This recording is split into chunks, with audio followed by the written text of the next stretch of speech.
The Passion of our Lord Jesus Christ, according to Matthew.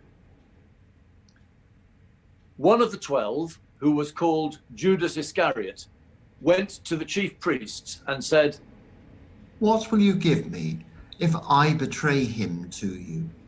They paid him 30 pieces of silver, and from that moment he began to look for an opportunity to betray him. On the first day of unleavened bread, the disciples came to Jesus, saying, Where do you want us to make the preparations? Where do you want us to make the preparations for you to eat the Passover?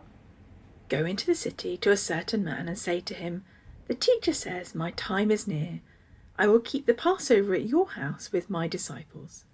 So the disciples did as Jesus had directed them, and they prepared the Passover meal.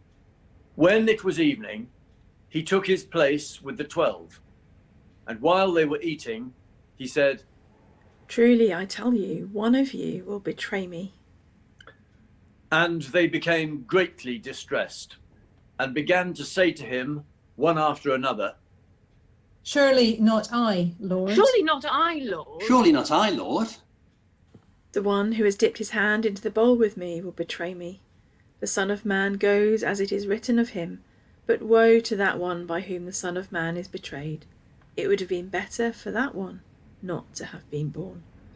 Judas, who betrayed him, said, "Surely not I, Rabbi." You have said so. While they were eating, Jesus took a loaf of bread, and after blessing it, he broke it, gave it to the disciples, and said, "Take, eat. This is my body." Then he took a cup, and after giving thanks, he gave it to them, saying, "Drink from it, all of you, for this is my blood of the covenant, which is poured out for many for the forgiveness of sins. I tell you, I will never again drink of this fruit of the vine until that day when I drink it new with you in my Father's kingdom." When they had sung the hymn, they went out to the Mount of Olives. Then Jesus said to them, "You will all become deserters of me this night, for it is written, I will strike the shepherd, and the sheep of the flock will be scattered. But after I am raised up, I will go ahead of you to Galilee." Peter said to him, "They'll all become deserters because of you. I will never desert you." "Truly I tell you, this very night, before the cock crows, you will deny me 3 times. Even though I must die with you, I will not deny you." and so said all the disciples. Then Jesus went with them to a place called Gethsemane, and he said to his disciples, "Sit here while I go over there and pray." He took with him Peter and the 2 sons of Zebedee, and began to be grieved and agitated.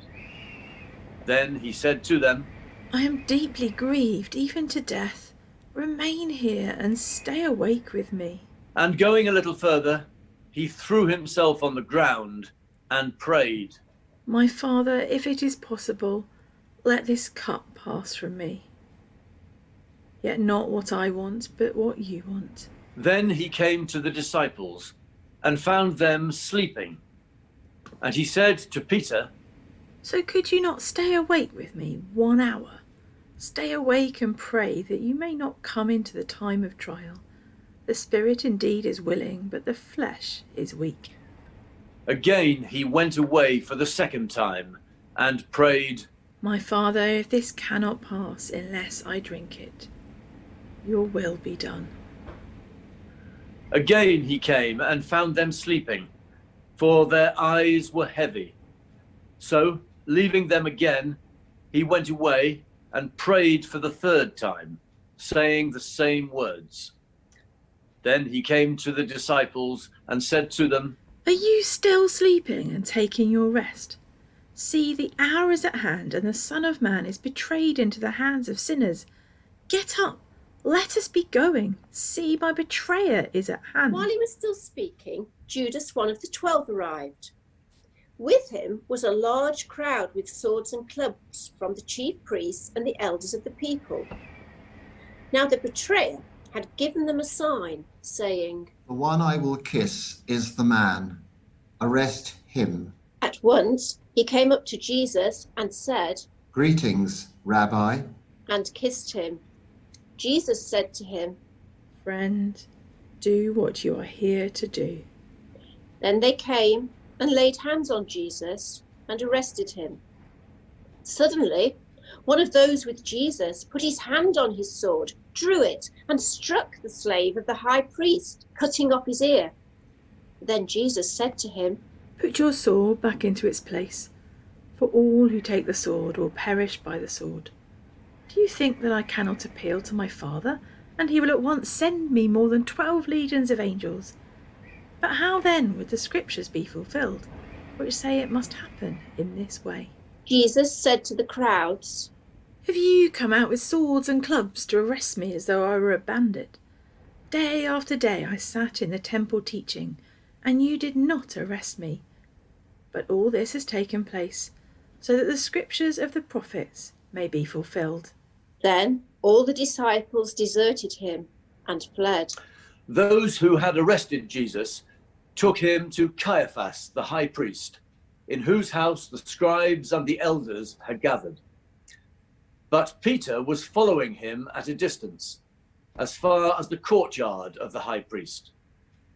And going inside, he sat with the guards in order to see how this would end. Now the chief priests and the whole council were looking for false testimony against Jesus, so that they might put him to death. But they found none, though many false witnesses came forward.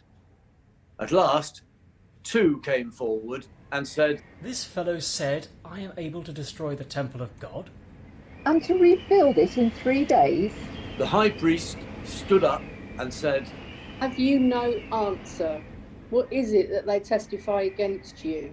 But Jesus was silent. I put you under oath before the living God. Tell us if you are the Messiah, the Son of God. You have said so, but I tell you from now on, you will see the Son of Man seated at the right hand of power and coming on the clouds of heaven.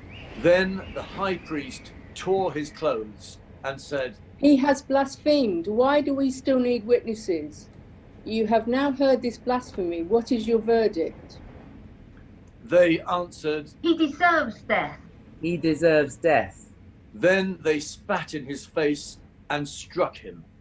And some slapped him, saying, Prophesy to us, you Messiah. Who is it that struck you? Now Peter was sitting outside in the courtyard. A servant girl came to him and said, You also were with Jesus. But he denied it before all of them, saying, I do not know what you are talking about. When he went out to the porch, another servant girl saw him, and she said to the bystanders, This man was with Jesus of Nazareth. Again, he denied it with an oath. I do not know the man. After a little while, the bystanders came up and said to Peter, Certainly you are also one of them. Then he began to curse, and he swore an oath. I do not know the man. At that moment, the cock crowed. Then Peter remembered what Jesus had said. Before the cock crows, you will deny me 3 times. And he went out and wept bitterly. When morning came, all the chief priests and the elders of the people conferred together against Jesus, in order to bring about his death. They bound him, led him away, and handed him over to Pilate, the governor. When Judas, his betrayer, saw that Jesus was condemned, he repented and brought back the 30 pieces of silver to the chief priests and the elders. He said, I have sinned by betraying innocent blood. But they said, What is that to us? See to it yourself. Throwing down the pieces of silver in the temple, he departed, and he went and hanged himself. But the chief priests, taking the pieces of silver, said, It is not lawful to put them into the treasury, since they are blood money. After conferring together, They used them to buy the potter's field as a place to bury foreigners. For this reason, that field has been called the field of blood to this day. Then was fulfilled what had been spoken through the prophet Jeremiah. And they took the 30 pieces of silver, the price of the one on whom a price had been set, on whom some of the people of Israel had set a price, and they gave them for the potter's field, as the Lord commanded me. Now Jesus stood before the governor, and the governor asked him, "Are you the king of the Jews?" "You say so." But when he was accused by the chief priests and elders, he did not answer. Then Pilate said to him, "Do you not hear how many accusations they make against you?" But he gave him no answer, not even to a single charge, so that the governor was greatly amazed. Now, at the festival, the governor was accustomed to release a prisoner for the crowd, anyone whom they wanted. At that time, they had a notorious prisoner called Jesus Barabbas. So, after they had gathered, Pilate said to them, "Whom do you want me to release for you? Jesus Barabbas or Jesus who is called the Messiah?" For he realized that it was out of jealousy that they had handed him over. While he was sitting on the judgment seat, his wife sent word to him, "Have nothing to do with that innocent man. For today I have suffered a great deal because of a dream about him." Now the chief priests and the elders persuaded the crowds to ask for Barabbas and to have Jesus killed. The governor again said to them, "Which of the two do you want me to release for you?" And they said, Barabbas. Barabbas. Barabbas. "Then what should I do with Jesus who is called the Messiah?" Let him be crucified. Let him be crucified. Let him be crucified. "Why? What evil has he done?" Let him be crucified. Let him be crucified. Let him be crucified. So when Pilate saw that he could do nothing, but rather that a riot was beginning, he took some water and washed his hands before the crowd, saying, "I am innocent of this man's blood. See to it yourselves." Then the people as a whole answered, His blood be on us. And on our children. So he released Barabbas for them. And after flogging Jesus, he handed him over to be crucified. Then the soldiers of the governor took Jesus into the governor's headquarters, and they gathered the whole cohort around him.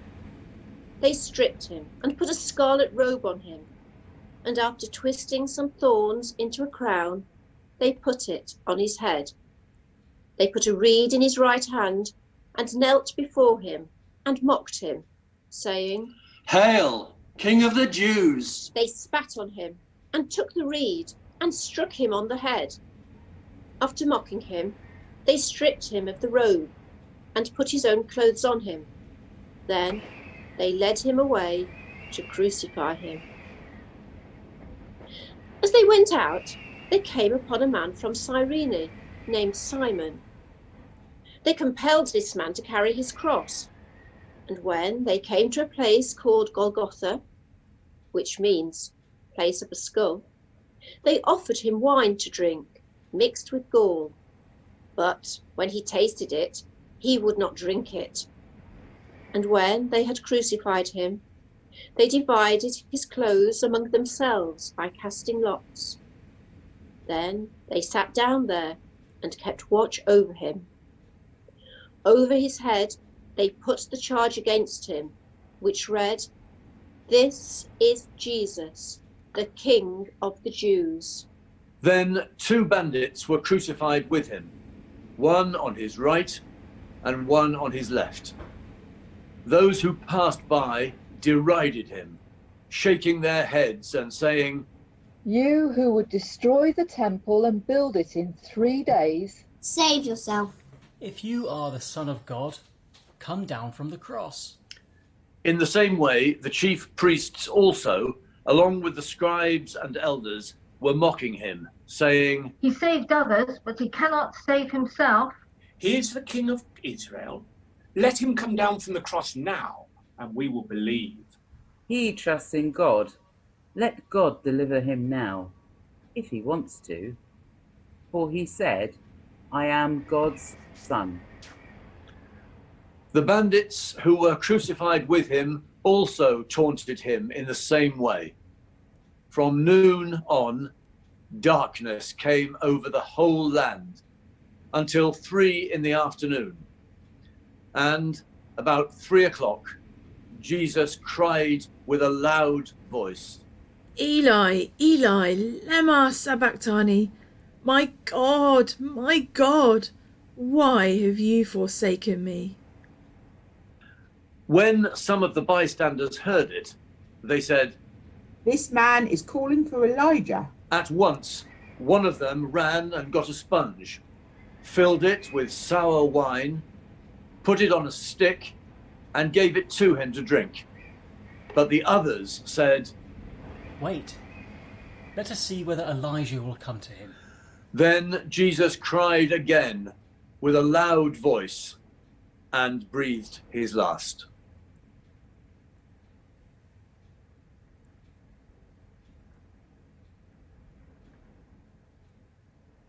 At that moment, the curtain of the temple was torn in two from top to bottom. The earth shook and the rocks were split. The tombs also were opened, and many bodies of the saints who had fallen asleep were raised. After his resurrection, they came out of the tombs and entered the holy city and appeared to many. Now, when the centurion and those with him who were keeping watch over Jesus saw the earthquake and what took place, they were terrified and said, Truly, this man was God's son. Many women were also there, looking on from a distance. They had followed Jesus from Galilee and had provided for him. Among them were Mary Magdalene, and Mary, the mother of James and Joseph, and the mother of the sons of Zebedee. When it was evening, there came a rich man from Arimathea named Joseph, who was also a disciple of Jesus. He went to Pilate and asked for the body of Jesus. But then Pilate ordered it to be given to him. So Joseph took the body and wrapped it in a clean linen cloth and laid it in his own new tomb, which he had hewn in the rock. He then rolled a great stone to the door of the tomb and went away. Mary Magdalene and the other Mary were there, sitting opposite the tomb. The next day, that is, after the day of preparation, the chief priests and the Pharisees gathered before Pilate and said, Sir, we remembered what that impostor said while he was still alive. After 3 days, I will rise again. Therefore, command the tomb to be made secure until the 3rd day. Otherwise his disciples may go and steal him away and tell the people he has been raised from the dead. And the last deception would be worse than the first. Pilate said to them, You have a guard of soldiers. Go, make it as secure as you can. So they went with the guard and made the tomb secure by sealing the stone.